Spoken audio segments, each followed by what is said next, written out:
Lección 5 para el 2 de noviembre de 2013. La expiación, ofrenda de purificación.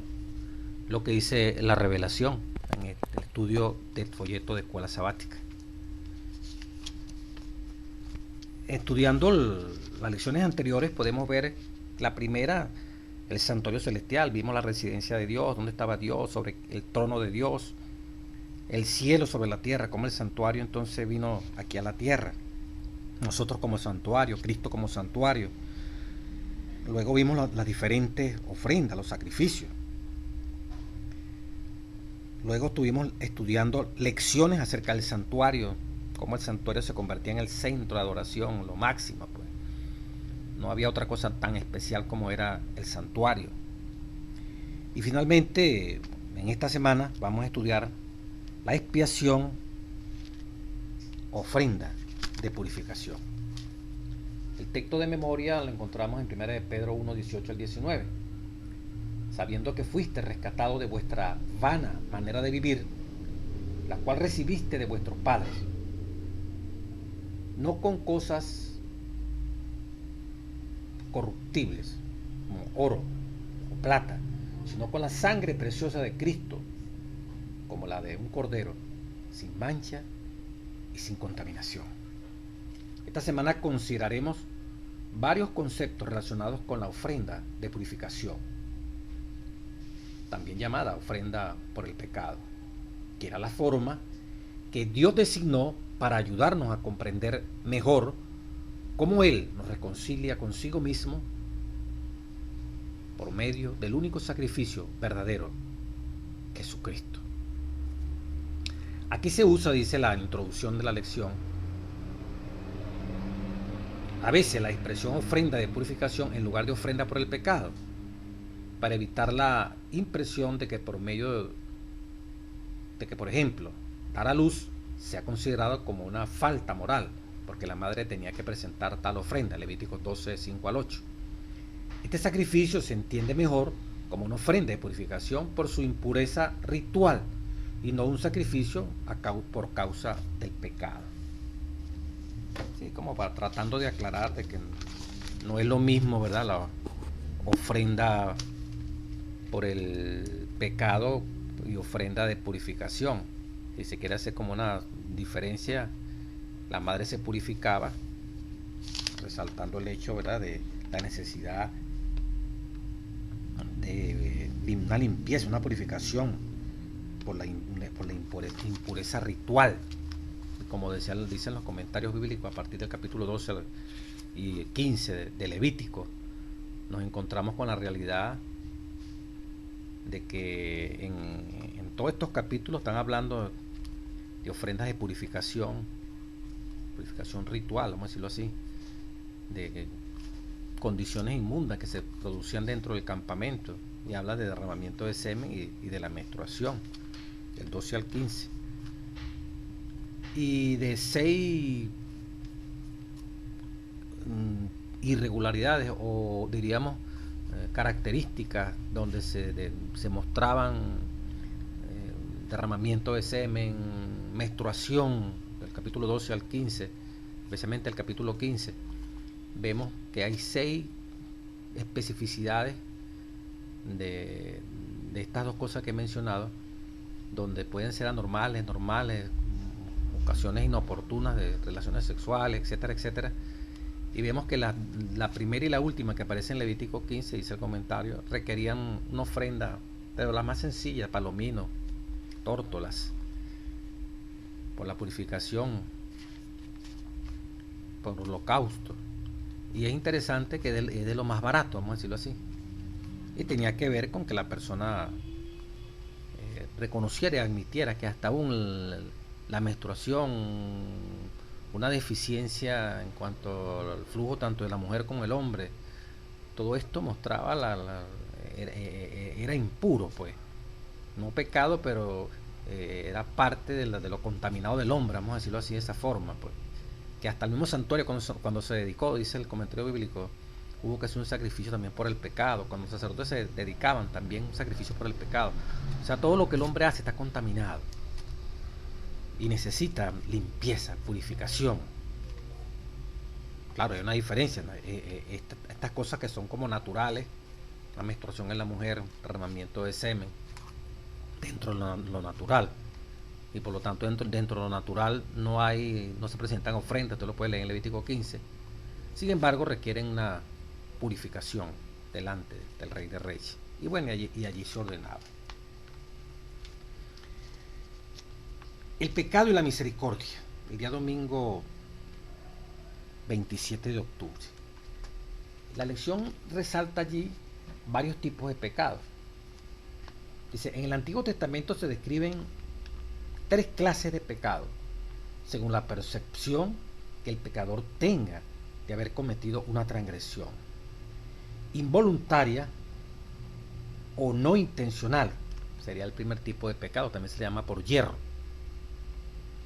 Un pecado deliberado o intencional, otro tipo de pecado, ya no es por ignorancia. O un pecado de rebelión, que sería la tercera clase. De rebelión es cuando se violenta, no se cumple un mandato divino con altanería, con soberbia, porque va contra Dios, o sea, es una pelea contra Dios. No estoy de acuerdo con los requerimientos de Dios, no lo voy a guardar porque no acepto a Dios. Ahorita lo vamos a leer, el concepto de rebeldía. La ofrenda de purificación que se presenta en Levíticos 4.1 y del 5 al 13 se aplica a pecados no intencionales y a pecados deliberados, en Levíticos 5.1. Dice que aquí se le llama ofrenda de purificación, que es ofrenda también por el pecado, pero a diferencia de la ofrenda de purificación por la madre que da luz, ya tiene otro contexto, la palabra purificación. Para estas dos categorías había una ofrenda, pero no se relaciona, pero no se menciona ninguna para el pecado de rebelión que se hacía con soberbia, por lo que el rebelde debía ser cortado del pueblo. Ejemplo número 15 del 29 al 31. O sea, la rebeldía no tenía en forma genérica, general, ningún tipo de ofrenda para perdón de los pecados. Pero dice, sin embargo, parece que aún en este caso, tal como el de Manasés, Dios ofreció el perdón. Se portó pero peor que las naciones.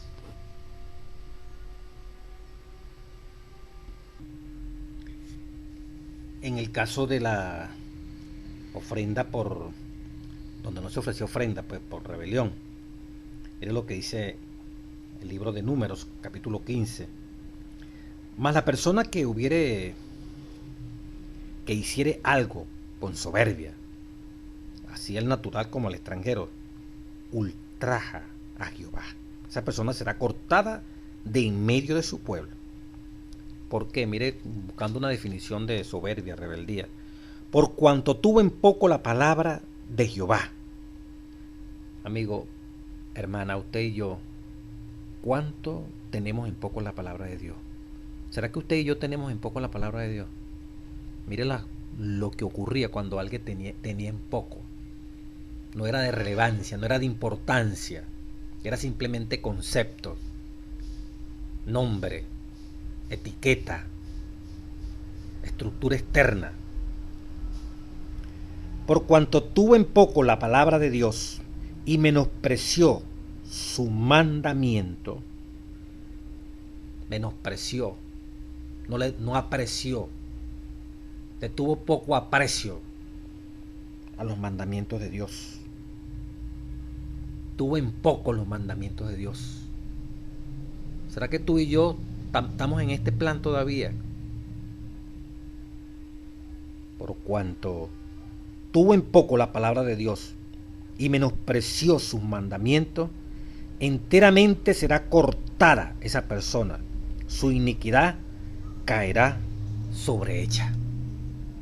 Moría, debía ser eliminada. Mira lo terrible de este pecado. Lo terrible. En Deuteronomio capítulo 21, versículo 14, hay otro ejemplo. Deuteronomio 21, 14. Si alguno tuviera un hijo contumaz y rebelde, contumaz es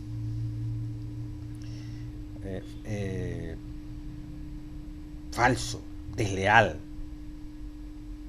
indómito, porfiado, tremendo, amargo. Bueno, si alguno tuviera un hijo con esas cosas que acabo de decir, y rebelde, que no obedeciere la voz de su padre ni a la voz de su madre, Deuteronomio 21, 18, y habiéndole castigado, no les obedeciere, no hace caso, por más que usted lo castiga, entonces lo tomarán su padre y su madre, ambos, papá y mamá, y lo sacarán ante los ancianos de su ciudad y a la puerta del lugar donde viva. Y dirán a los ancianos de la ciudad: este nuestro hijo es contumaz y es rebelde, no obedece a nuestra voz, es glotón, es borracho. Esa palabra glotón, indigno, también significa comilón. Entonces todos los hombres de su ciudad lo apedrearán y morirá. Así quitarás el mal de en medio de ti, y todo Israel oirá y temerá. Cuán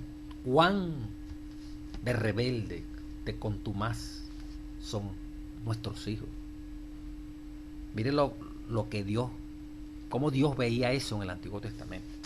El principio es el mismo, esa rebeldía, eso ir contra Dios, rebelarse contra Dios a conciencia, imponerse por encima de Dios. Primero yo, y después veré si hay tiempo para la iglesia, si hay tiempo para servirle, si hay tiempo para dar, si hay tiempo o recursos para darle a la causa, diezmo, ofrenda, proyectos.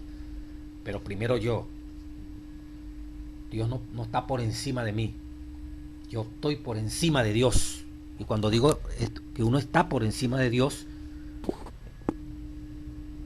estamos hablando de una situación completamente irregular.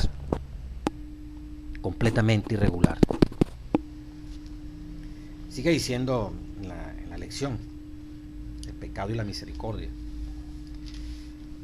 Lee Deuteronomio 25, 1 y 2 y 2 de Samuel 14, 1 al 11, que revela 2 de Samuel 14, 9, dice la revelación.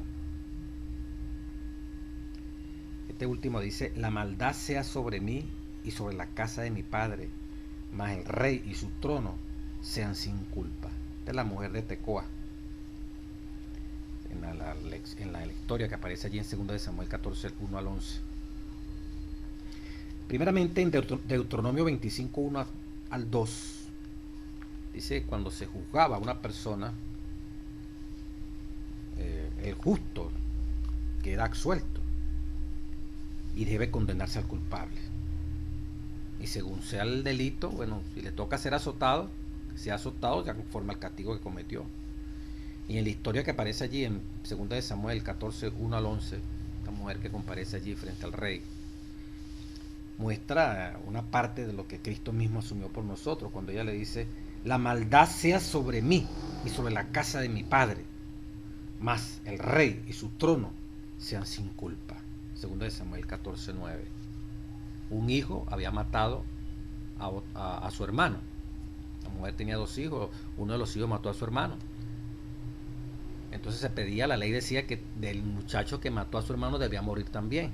Pero la gente se enteró, querían matar a ese hijo que mató al otro hijo, que era la ley, y también matarla a ella. Pidió consejo allí, una historia que se fabricó esta mujer, ¿verdad? Era un plan, pero acá abreviando. Y el rey se pronunció. Y vemos allí con la conversación que sostiene con el rey, de que la mujer dice: bueno, que la culpa caiga sobre mi rey. No vayas tú a decidir algo que de pronto des por inocente al malvado. Yo asumo la culpa de mi hijo. Bueno, eso fue lo que ahí muestra la misericordia, ¿verdad? Un poquito lo que hizo, porque cuando digo un poquito es porque no representa la magnitud de lo que Dios hizo por nosotros, pero sí se ve un símil en que la mujer quiere asumir el pecado de su hijo. Cristo asumió el pecado de todo. Cristo asumió el pecado de toda la humanidad, la culpa de toda la humanidad. En vez de morir la humanidad entera por la transgresión, Cristo asume toda la culpabilidad por amor a ti, por amor a mí. Y a pesar de toda esta estructura de pecados que estamos diciendo aquí, pecados por ignorancia, pecados por hierro, en otras palabras, pecados deliberados, transgresión de la ley y hasta pecado por rebeldía, el Señor es grande y misericordioso y es capaz, como Manasés, pues, con toda la rebeldía que hizo, es capaz de perdonar, aun cuando hay casos donde lamentablemente no hay misericordia. El pecador tiene que cargar con su pecado, como estos hijos contumaces y rebeldes, glotones, como esta gente que menosprecia y tienen poco la palabra de Dios. Nos hace recordar lo que dice Éxodo 34, versículo 6. Pasando Jehová por delante de él, proclamó Jehová, fuerte, misericordioso y piadoso, tardo para la ira y grande en misericordia y verdad, que guarda la misericordia a millares, que perdona, vamos a leer más adelante, que lleva la iniquidad, la rebelión y el pecado, y que de ningún modo tendrá por inocente al malvado. Que visita la iniquidad de los padres sobre los hijos, de los hijos hasta la tercera y cuarta generación. Ahí vemos el Dios de justicia y de amor. La imposición de mano, el lunes 28 de octubre, después que revisamos diferentes tipos de pecados y cómo Dios considera los pecados y qué debe hacerse con ellos, cuidado con la rebelión, el pecado de rebelión, el pecado de soberbia, ponerse por encima de Dios, menospreciar las cosas de Dios. Ahora vemos un poquito más, ya considerando el asunto del pecado, en Levítico 4, 27 al 31, qué actividades rituales se realizaban junto con el sacrificio. La imposición de mano. Dice, el propósito de la ofrenda era quitar el pecado y la culpa del pecador, transferir la responsabilidad al santuario y permitir que el pecador saliera perdonado y limpiado. El rito mismo incluye la imposición de mano, la muerte del animal, la manipulación de la sangre, el quemar de la grasa y el comer la carne del animal. El pecador que traía la ofrenda recibía el perdón, pero solo después del ritual de la sangre. En Levítico capítulo 4, versículo 27, allí está un concentrado, ¿verdad?, de lo que esta parte de la lección quiere explicar.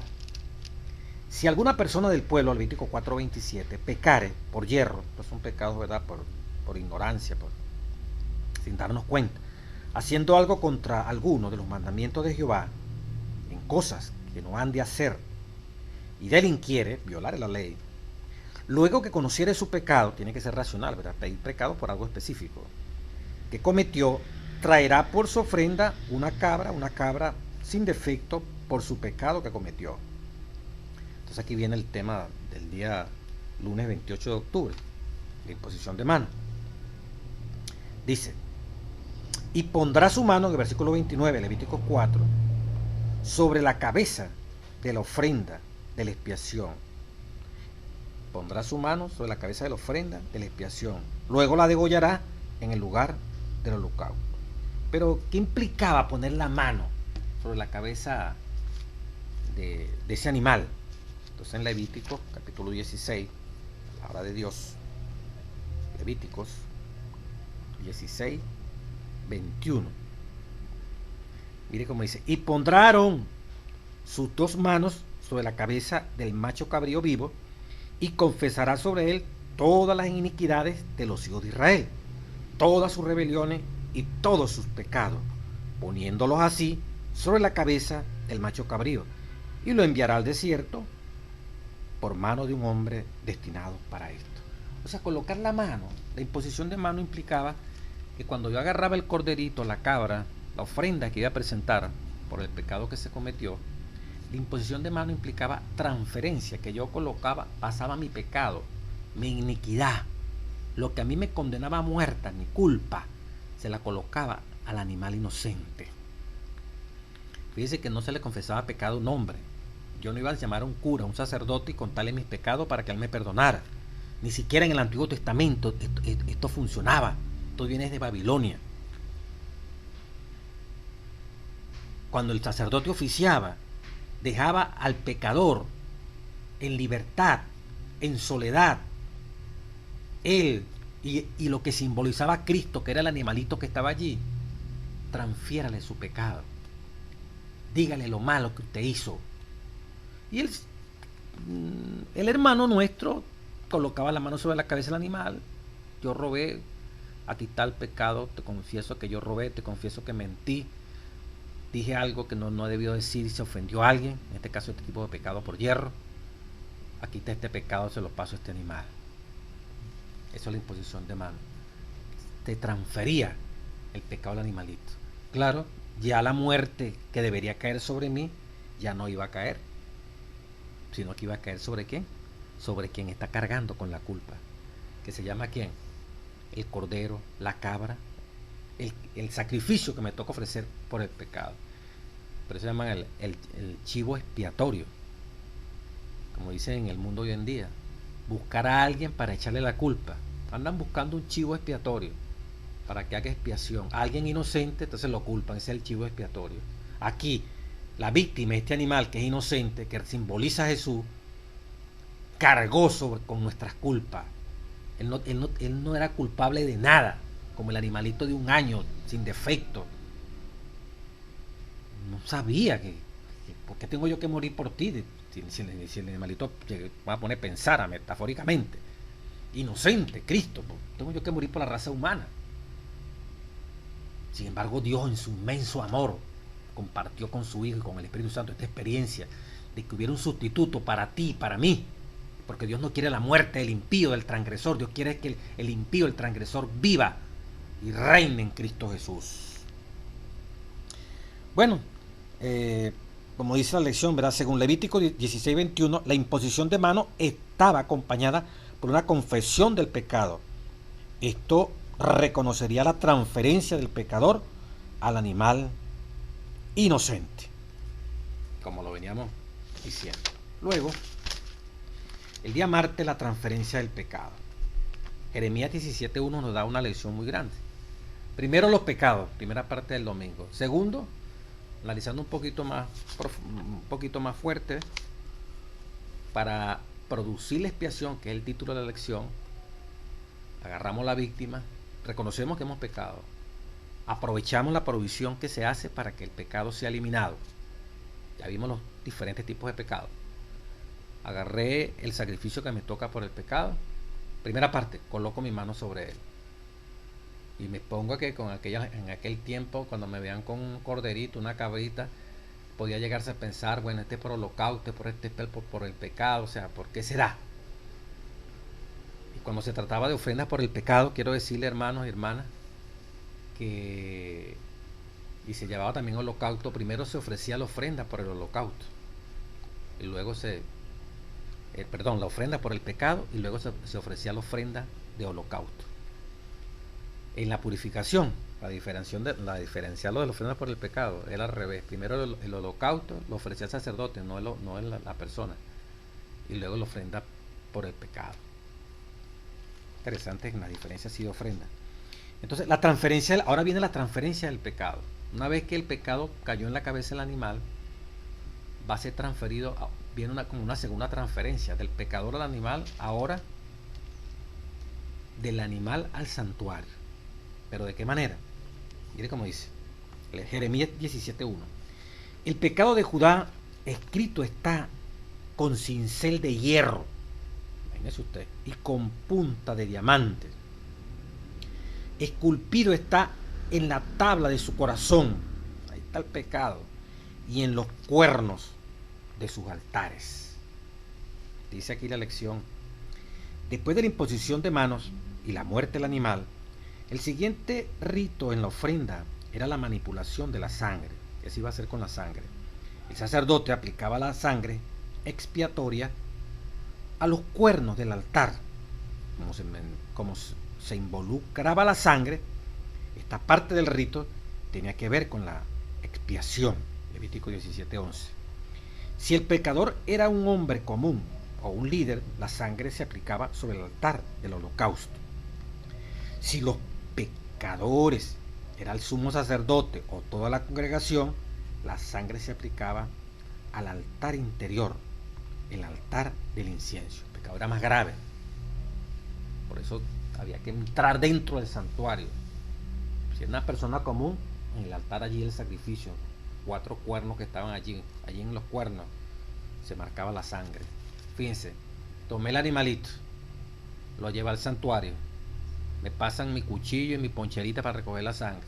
Antes de matarlo, coloco la mano sobre la cabeza del animal, le confieso mi pecado, le transfiero mi pecado al animal. Ya mi pecado me es quitado, ahora lo asume otro, que es el animalito. Una vez que lo he asumido, tengo que agarrar el cuchillo y degollar al animal para enseñarme que la paga del pecado es muerte, que el pecado trae muerte. Eso es lo que Dios quería grabar aquí. No se me ocurriera a mí más estar cometiendo pecado, porque es horrible matar a un animal inocente. Simbolizaba a Cristo. Luego tomaba esa sangre y se la llevaba al sacerdote. Esa sangre, que tiene que ver con la expiación, según Levítico 17:11, el sacerdote mojaba allí sus dedos y colocaba sobre el altar, si era una persona común, el altar del holocausto, esa sangre quedaba allí. Era como escribir el pecado de la persona allí dentro del santuario. Y si el pecado era más terrible porque lo cometió un sacerdote, un pastor, un anciano, o la congregación entera, había que ministrar dentro del santuario, había que entrar al lugar santo, porque la cosa era más grave, era más delicada. Por eso los pecados de quien lo cometa se le exige más, que tenga más luz, más responsabilidades y más peligroso es. Ok. ¿Qué significa untar con sangre los cuernos del altar? Los cuernos eran los puntos más elevados del altar, dice la lección, y así podían representar la dimensión vertical de la salvación. Se llevaba la sangre a la presencia de Dios. Dice Jeremías 17:1, nos ayuda a comprender lo que sucedía. El pecado de Judá está grabado en la tabla de su corazón y en los cuernos de sus altares. Aunque el texto se refiere a los altares involucrados en la adoración idolátrica, el principio es el mismo. El altar reflejaba la condición moral del pueblo. La sangre transfería la culpa del pecado, y al estar sobre los cuernos del altar, transfería el pecado al santuario. Esto permite comprender el plan de salvación como se revela en el servicio del santuario terrenal, que simbolizaba la obra de Cristo en el cielo por nosotros. Gracias a la muerte de Jesús, simbolizada por aquellos sacrificios, nuestro pecado ha sido quitado de nosotros, puesto sobre Jesús. Diríamos, quitado sobre nosotros. Cuando Cristo muere, muere por nuestros pecados. Ya nosotros no tenemos pecado. Pasó a Cristo. Puesto sobre Jesús y transferido al santuario celestial donde hoy está Cristo. Esto es central en el plan de salvación. O sea, Cristo asumió todo lo del Cordero.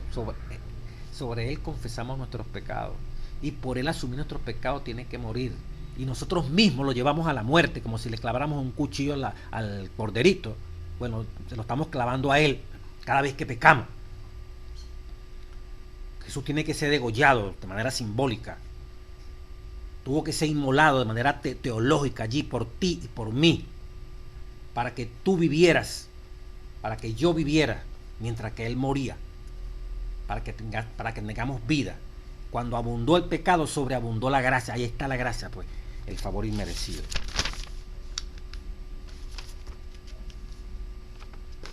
Cargar el pecado. No solamente el pecado se colocaba allí sobre el altar, sino que había una forma como más didáctica, más completa de entender cómo Dios cargó el pecado sobre Él.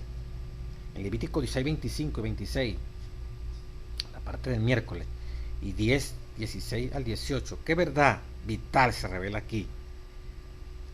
Comer de la ofrenda para llevar la iniquidad. Y de esa manera ser reconciliados delante de Dios. Comer de la ofrenda para llevar la iniquidad, para llevar la culpa. Dice en Levítico 10, 16 al 18 cómo Moisés se enojó cuando aquellos que quedaron ya como hijos de Aarón, lamentablemente, como dice aquí en Levítico 10, 16, no comieron de la ofrenda que Dios había ordenado. A leerlo porque es interesante cómo Moisés los reprendió.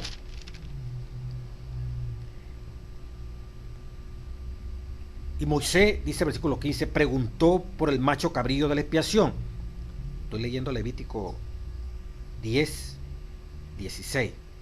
Y se halló que había sido quemada, y se enojó contra Eleazar e Itamar, los hijos que habían quedado de Aarón, diciendo: ¿por qué no comiste la expiación en el lugar santo? Pues es muy santa.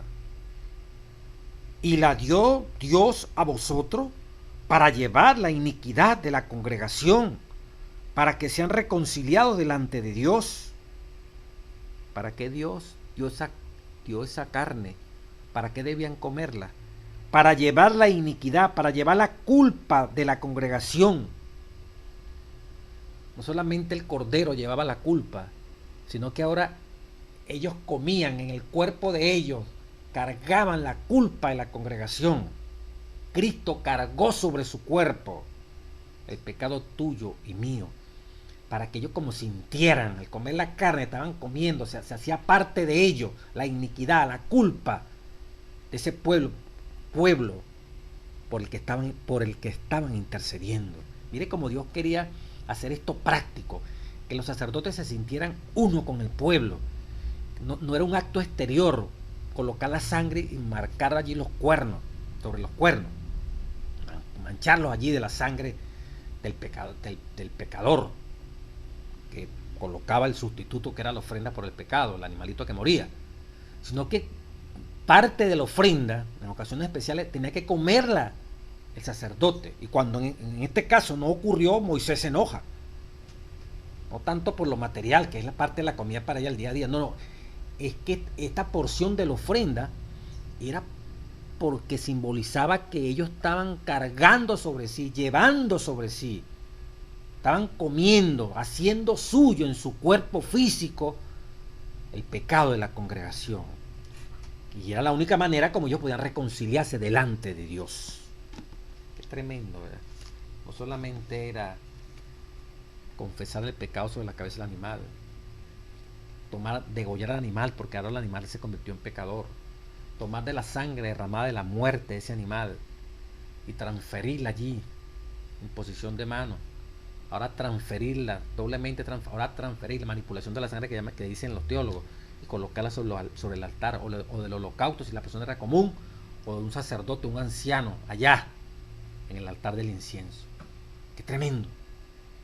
Ahora era que habían ofrendas también donde la transgresión no se colocaba sobre el altar solamente, sobre los cuernos, sino que ahora el sacerdote comía parte de esa ofrenda, simbolizando, comían de verdad, simbolizando que ellos estaban interiorizando la transgresión de la congregación, los pecados de la congregación. Qué tremendo, ¿verdad? Que el sacerdote llevara el pecado de otro es justo.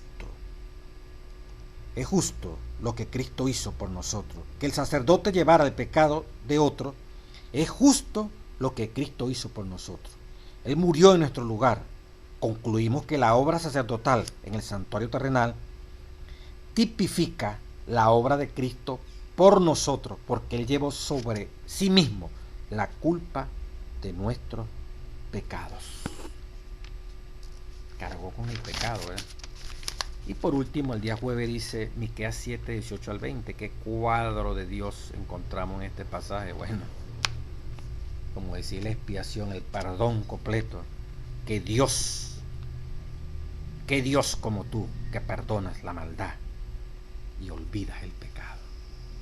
Qué tremendo, ¿verdad? Los últimos 3 versículos del libro de Miqueas se concentran en la relación de Dios con su remanente, con su pueblo.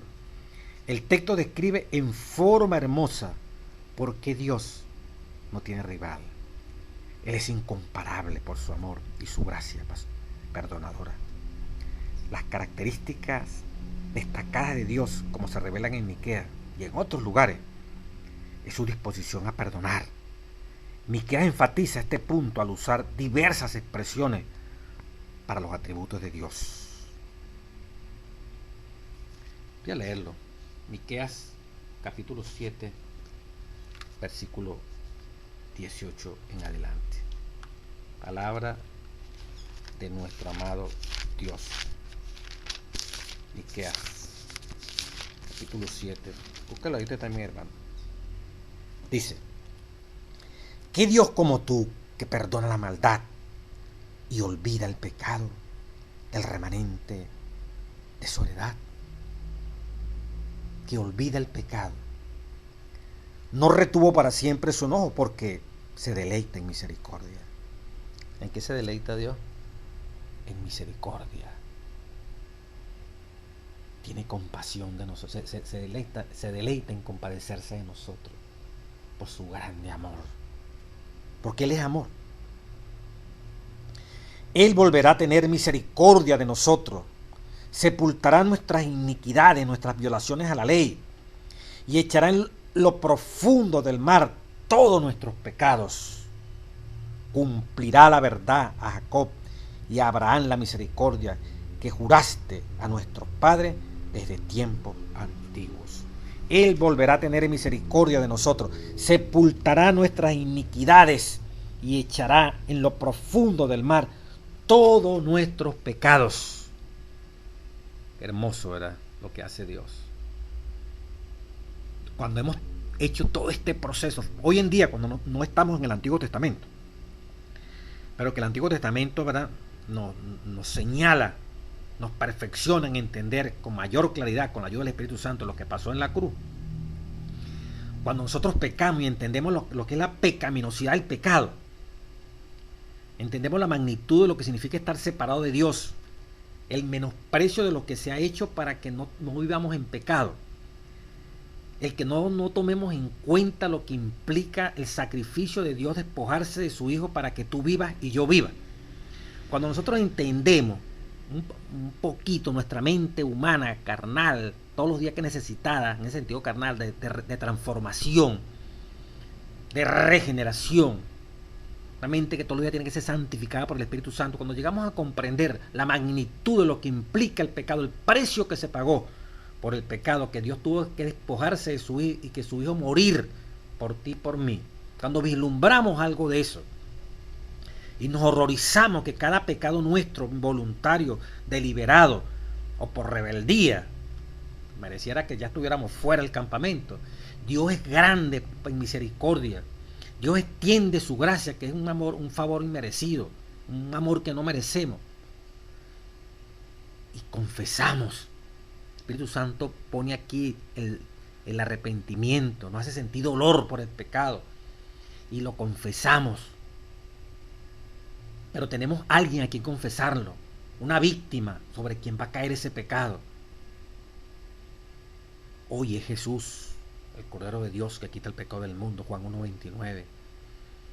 Cuando le imponemos las manos, transferimos ese pecado, tenemos que agarrarle el cuchillo y degollarlo. En este momento tenemos que crucificar a Cristo para que tú y yo podamos vivir y hacer que su sangre se derrame, para que hoy esa sangre no quedó allí hace 2000 años allá en el Calvario, allá en Jerusalén, en el Medio Oriente. Hoy esa sangre está aplicándose en el lugar santísimo. Esa sangre en aquel momento histórico se colocaba se transfería, manipulación de la sangre, al altar. allí sobre los cuernos. Quedaba escrito allí en el santuario ese pecado. Hoy queda escrito allá en los libros del santuario. Y una vez que el sacerdote presentaba esa sangre delante de Dios, Cristo hoy presenta esa sangre delante del Dios Padre, es que el sacerdote podía salir y decir: estás perdonado. Y una vez que Dios nos perdonó, nunca nos saca ese pecado, porque se pagó con un precio, la sangre de Cristo Jesús. Alguien confundido en una iglesia, oía de un pastor, salió confundido por una expresión que se dijo allí. Si le entendió mal el hermano, bueno, que Dios lo perdone, pero por lo menos eso es lo que él entendió. Colocaban el ejemplo de la mujer samaritana. Dios le saca el pasado a la gente. Ahí está el ejemplo de la mujer samaritana. Mire cómo le dijo que tenía los esposos aquí, que esto y para allá. Entonces después cuando el hermano llega a la casa, la esposa le dice: no ve, Dios saca los pecados. Qué horrible, predicadores, nosotros los que nos asumimos esta responsabilidad. El hermano todo confundido, pero es que Dios perdona. Dios no le dijo eso a la samaritana para hacerle ver que era mala, que era pecadora, echándole en cara, acusándola. El efecto que tuvo en ella cuando Cristo le hace ver la vida fue de que reconoció en él un profeta, un hombre especial, no un acusador que la está poniendo, por eso le está bajando la estima, le está haciendo ver que es mala porque es mala. No. Es una manifestación de cómo Dios lee los pensamientos y repercutió en ella de tal manera que la mujer, no, este es Cristo, esto es algo especial, y fue a su pueblo a decir las maravillas que este hombre le había dicho. Es como si estar frente a un adivinador, te dice a ti: mire, usted hizo esto y esto y esto, va a tomar usted eso como que la está acusando. La respuesta que hay en uno es: tremendo, el tipo como sabe el pasado de uno. Pero el hermano salió de la iglesia entendiendo, y la esposa especialmente, ¿verdad?, salió entendiendo de que Dios le saca el pasado a uno. Por el ejemplo de la samaritana. Qué absurdo cuando mire lo que dice aquí, y todo el proceso, lo que significa el perdón de los pecados. Dios olvida, Dios echa en lo más profundo de la mar. Imagine usted que Dios nos sacara los pecados que hemos cometido durante toda la vida que estamos conscientes. ¿Quién tiene paz? Ese es el Dios de Babilonia, chicos, ese es el Dios satánico. Cuidado con lo que predicamos y a veces decimos. Tenemos que pedir al Espíritu Santo para que no nos entiendan de esa forma. Bueno, el hermano salió todo avergonzado, ¿verdad? Y recordando estos textos que estamos leyendo ahorita aquí, pues, Dios no es así. Dios perdona, y cuando Dios perdona, mire, es para siempre. Porque lo que se pagó para perdonar tiene un alto precio. Todo el proceso de perdonar no fue sencillo. Implica la muerte del Hijo de Dios. Implica que Dios se desprendió de su ser querido. Implica un acto de amor. Bueno, te voy a perdonar, pero tú mereces la muerte. Bueno, yo voy a morir por ti para que tú vivas. Eso es perdón, eso es perdón. Y al asumir yo la culpa, no te voy a sacar más, no te voy a estar echando la culpa a ti más. Dios no nos sigue echando la culpa a nosotros. Mi hijo murió por ti, mi hijo murió porque usted era uno mentiroso. Porque tú eres mentiroso, mi hijo murió. No, Cristo no está en ese plan, ni Dios está en ese plan. Tú eres así, por culpa tuya mataron a Jesús. No, Dios no está trabajando de esa forma en nuestras cabezas. Entendemos, por nuestros pecados, Él tuvo que asumir la muerte.